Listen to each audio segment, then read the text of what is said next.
Natives and residents of Obozogbe Nugu community are angry that their people are being killed and means of livelihood adversely affected by the activities of herders in their community. According to them, they now live in fear and cannot go to their farms and other locations for fear of being attacked, kidnapped, or killed, as was the case of one of their natives. For the past 3-4 months, we've not been going to farm in this village, in this community.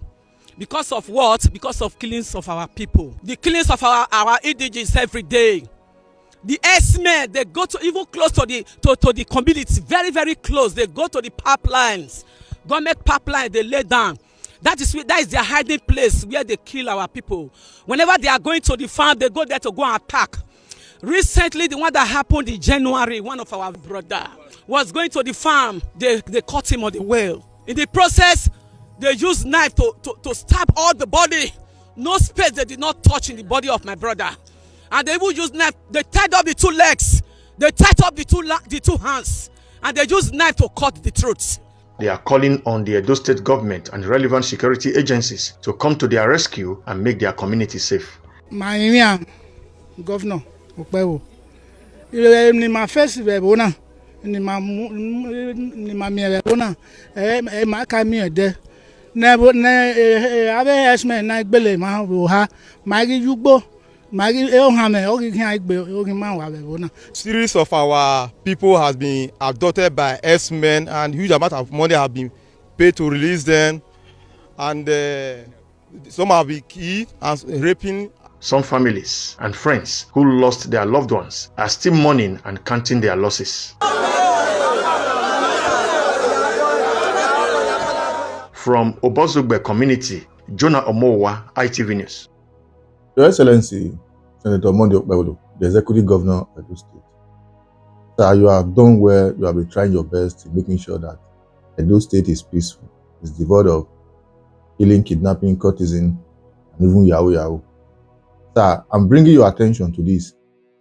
Everything you have been doing, I would say probably 80% of it are in the city, while the village have been left behind. Unlike this, there's need for urgent attention so that it will not be an issue where a problem that needs to be tackled from the root, but tackling it from the shoot. For some of these persons in the city that have been used to cause mayhem and chaos, some of them left the village with the intention to seek for greener pastures in the city. In the end, probably they go into conductor and some other menial jobs that are not too okay for them. In the end, they can be easily cajoled and lure into being a cultist or rather a kidnapper and every other social vices that the law of the land is against. But by the time those villages are habitable, nice, peaceful for anybody to live in, if you know that you are not relevant in the city, you can easily go there. And this is your initiative of urban rural initiative, a situation whereby some of these villages have electricity, good roads. If those things are really put in place the way it should be, just the way you are planning it at the moment, I believe nobody will have the right, or rather that mindset of coming to the city when he or she already knew that whatever they are enjoying in the city, they are also enjoying it in the villages. That I said, the Lord Almighty bless you to do that which you have planned for their doors. But right now, I'm bringing your attention to this because these are some of the things we pay deaf ears to in Uromi, that in the end, they took the law into their hands. Before it gets out of hands, you have to pay attention to it because these people have been crying over the years, over the months. Fulani herdsmen are all over the places. Just the 16 that were by that day, we were moving from Benin or Edo State to Kano as if maybe somebody is moving from Ring Road to Government House.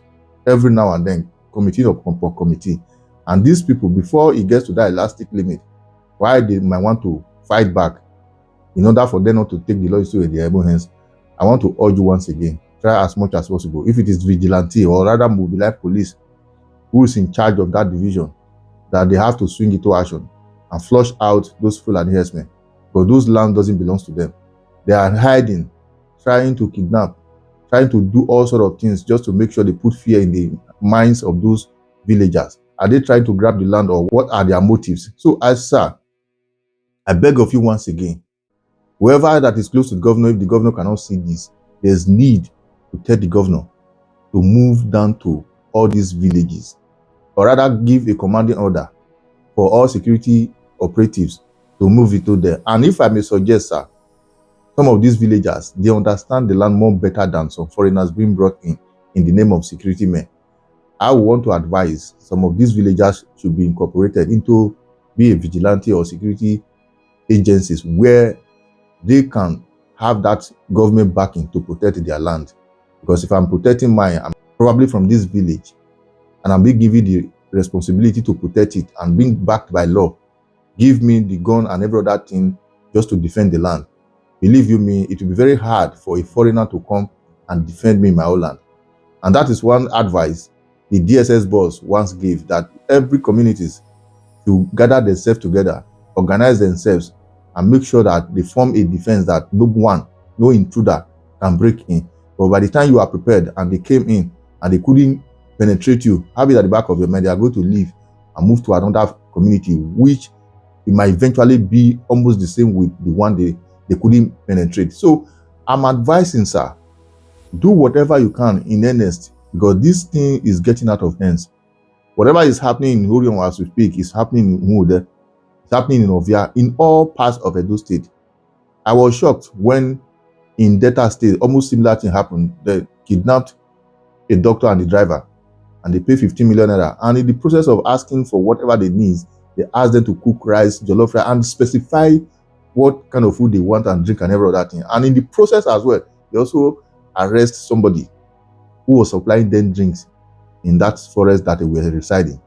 And I want to also urge all these villages, without somebody in your village giving them information, giving them every backing they need, in collaboration with them, they might not be succeeding in staying there. So sometimes search amongst you, who is that Mo, who is that Judas Iscariot that is in your village, giving them that backing, because foreigner from nowhere cannot just come and begin to reside in the bush they know nothing about. Someone must have given them information, where to go, how to hide, where people will get to, where people will not get to. So that by the time we are able to get this, have it at the back of your mind, these things will be easily be flushed out in the name of headers or whatever name you might call them.